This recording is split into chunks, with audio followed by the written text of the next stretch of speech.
To start things off, I'll ask the big question first. How is the business of fashion faring today in Sri Lanka? Well, it's okay. So let's put it like this: globally, it's doing far better. In the region, it's growing. I think in Sri Lanka, we are finding our feet once again, especially after this little stability that we are kind of experiencing. So I feel that from here it could build up really well. And we interchangeably use fashion and apparel. How do you see that happening, and how is it influencing the fashion industry? Globally, the fashion industry is one of the obviously the largest industries and most global of the industries. That fashion, that growth in fashion drives our apparel industry. So that's all export related, and that's doing fantastic for Sri Lanka. It's always done. It's made a huge name for Sri Lanka internationally. So that now with the stability coming, tourism going up, so I feel that we are stepping into a right zone, so to say. From where you stand, what does Sri Lanka's fashion industry stand for? I mean, what differentiates us today from the rest? The same is true for all the other countries in South Asia, India, Pakistan, Bangladesh, right? Because their resources, because of the markets, because, they had far more stability than we had. And I feel that if this continues, we'll have far more things because see, our infrastructure is there. So we have more fashion schools, we have more fashion retail. We may have lost 50% of designers who would have got into it and come out of it and not been able to find their way back into it again. Fashion is an integral part of a country's arts and cultural landscape. We spoke about all of this and more with Ajai Singh. Stay tuned. For 30 years, LMD has been the voice of business in Sri Lanka, capturing the pulse of the nation's corporate landscape through its iconic covers. Each cover tells a story, from the first edition in 1994 to the present day, narrating key moments, leaders and trends that have shaped Sri Lanka's business ecosystem. Over the years, LMD covers have featured thought leaders, business pioneers and game-changing innovations, reflecting the evolution of industries and the economy. As we celebrate 30 years, these covers represent more than just publications. They are a testament to LMD's legacy of excellence in business journalism and its unwavering commitment to being Sri Lanka's leading voice of business. LMD, Sri Lanka's voice of business, a legacy of 30 years.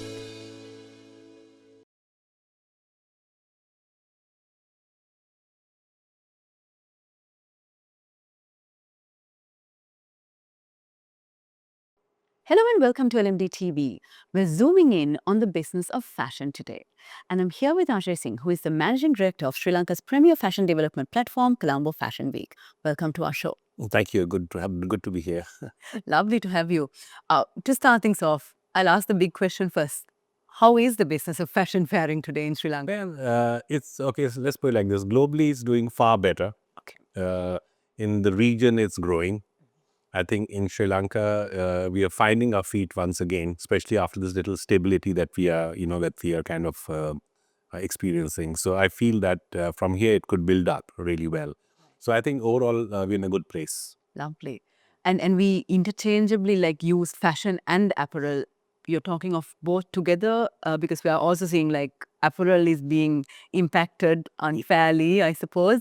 How do you see that happening, and how is it influencing the fashion industry? Yeah, so that's a $1 million question because yes, globally globally the fashion industry is one of the obviously the largest industries and most global of the industries. Driven by Western Europe, Western markets, but and that fashion, that growth in fashion drives our apparel industry. Yeah. Because apparel industry is the engine that kind of produces fashion for the Western world. Yeah, so that's separate. So that's all export related, and that's doing fantastic for Sri Lanka. It's always done. It's made a huge name for Sri Lanka internationally. Now we are on the other side. Of course. We are on the creative side of fashion. Yeah. So here what happens is what we do is we kind of promote fashion designers. We kind of bring them out, uplift them, mentor them, guide them, promote them, so that they have a name. So that part, so we are more the creative industry, but it is globally we are connected to apparel, but not here. And here what happens is all the designers come under the category of SMEs.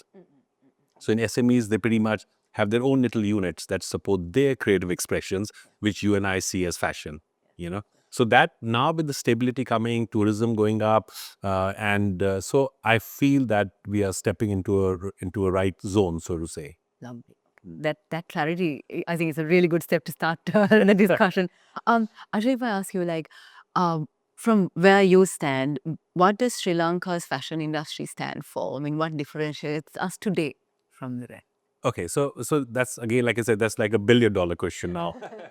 Because see, South Asia is very interesting. South Asia is very rich in art and culture, crafts. When I say art and culture, it's not really the drawing. It's like arts and culture, which has all the craft, music, literature, all the stuff.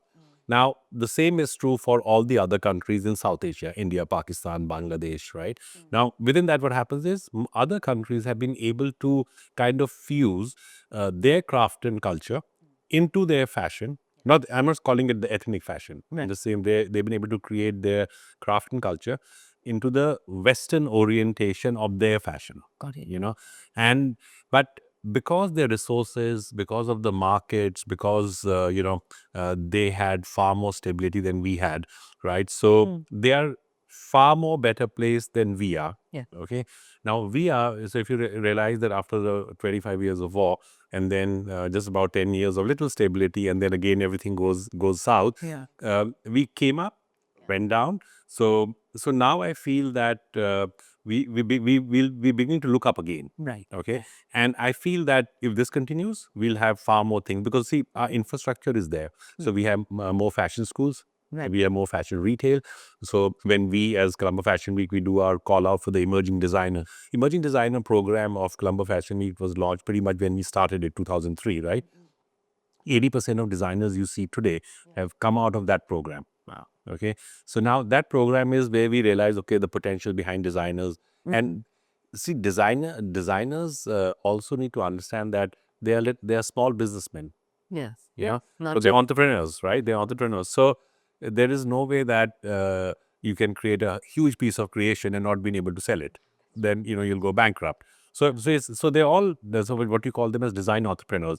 So now I feel they are getting into a space of stability. But I feel that last 4-5 years, because of COVID, all the things that we went through, right, from the Easter attacks onwards, we may have lost 50% of the designers who would have got into it and come out of it and not been able to find their way back into it again, because they leave the profession and start doing something else. Something else. Yeah. Wow. Okay. I'm gonna latch on to that optimism part of the story. Talking about one other aspect that we've always heard of, associated with fashion, is sustainability, and it's always been a feather in our cap. But what does sustainability mean today in fashion? So, okay, sustainability is kind of changed. So, years ago in 2003-4, that time when the quota system went up, I used to work for a company that consulted with Sri Lanka Apparel. And I wrote a line at that time personally. And while I was working for the company, I wrote the line as a consultant to Sri Lanka Apparel, a promotional consultant, so to say. Yeah. It was an ad agency, right? So, I wrote a line called Garments Without Guilt. Okay, so that was the starting part of the journey of Sri Lanka Apparel, and they used that line for many years. I've heard that line, yes. So not But didn't know the origin. Yeah, so I didn't, not people at that time people knew. So because so we won a lot of awards around it. Right. That time the quality of it was societal well-being or societal sustainability. Means no kids, no child labor, fair wages, good working conditions, a social aspect. Yeah. Then after that, it evolved to environmental sustainability, where people woke up to say, hey, climate change, warming, all the thing is coming up. So sustainability evolved from societal to environmental. Yeah, and now what's happened is, just like 3-4 years ago at Colombo Fashion Week, we authored a program called Responsible Meter. Okay. So it was a 10-point garment evaluation system. I think it's the most unique in the world till now. So on that model, you can evaluate any garment on a 10-point scoring system, how sustainable it is. So we called it Responsible Meter. Yeah. Now I realize that from this year onwards, we may have to evolve that further, because in spite of all the push behind sustainability and all the activism that we saw in Europe, that people are saying no fast fashion, no this, all this stuff is a big thing, right? Yeah. And in this responsible meter, we cried out and we called out for consumers to start taking action and reduce buying fast fashion, but going for more slow fashion, more value based, and prolong it so you don't fill the landfills with that, right? But if you look back, not much has happened. Okay. People are still jumping on value based fashion, right? So then I realized, okay, then is it just a fad to be sustainable, or are the real thing that people are going to do? So we'll be evolving that meter as well now. So to see if it can capture the sentiments of the society's fashion consumers, and can they, because you need fashion consumers to take action. Definitely, yes. So we can say as much as we want. Yeah. But the sad part is a lot of fashion consumers are not grabbing onto that even today. Is it an awareness issue, or is it So this is a very important question, because I always used to think there'll be a value proposition and conscience. Okay, but I feel so far the value proposition is winning. Right. So when you go past HNB and you say great big sale for this thing and this thing, you forget the society, you jump in. I thought that would have changed, but sadly it hasn't. even with Gen Z? But okay, Gen Z are becoming conscious. Their style of fashion is more conscious. So when I say is now Gen Zs look for smaller labels with bigger stories. Yeah. Okay. Yes. But those stories are sustainable or not is still they're going towards that. Right. Right. So I hope they jump on it, right? So like I said, so sustainability in fashion is always an evolving concept, So yeah, so we're doing our best there. And hoping for the best. Absolutely. It's time now to take a very short break, but we'll soon be back to talk more about fashion. Display your brand message on digital screens at prime locations. The largest digital advertising network in Sri Lanka. Emerging Media. Welcome back to the show. We're in conversation with the Managing Director of Colombo Fashion Week, Ajai Singh. Talking about the other side, I mean, you mentioned consumers, but if I talk about the other side, about the talent, about the creativity, what is your assessment of Sri Lanka's creativity today when it comes to fashion? So okay, so it's like that. So the last 4 years, 5 years had been pretty much a little more tough for the creative industry, right? Because when stability goes, the first thing is the creative, because your propensity to spend on things which are non-essential, yeah, it kind of reduces. So it affects the creative industries, anything, art, music, whatever you want to. So now what happens is that kind of discourages kids to go into creative industries.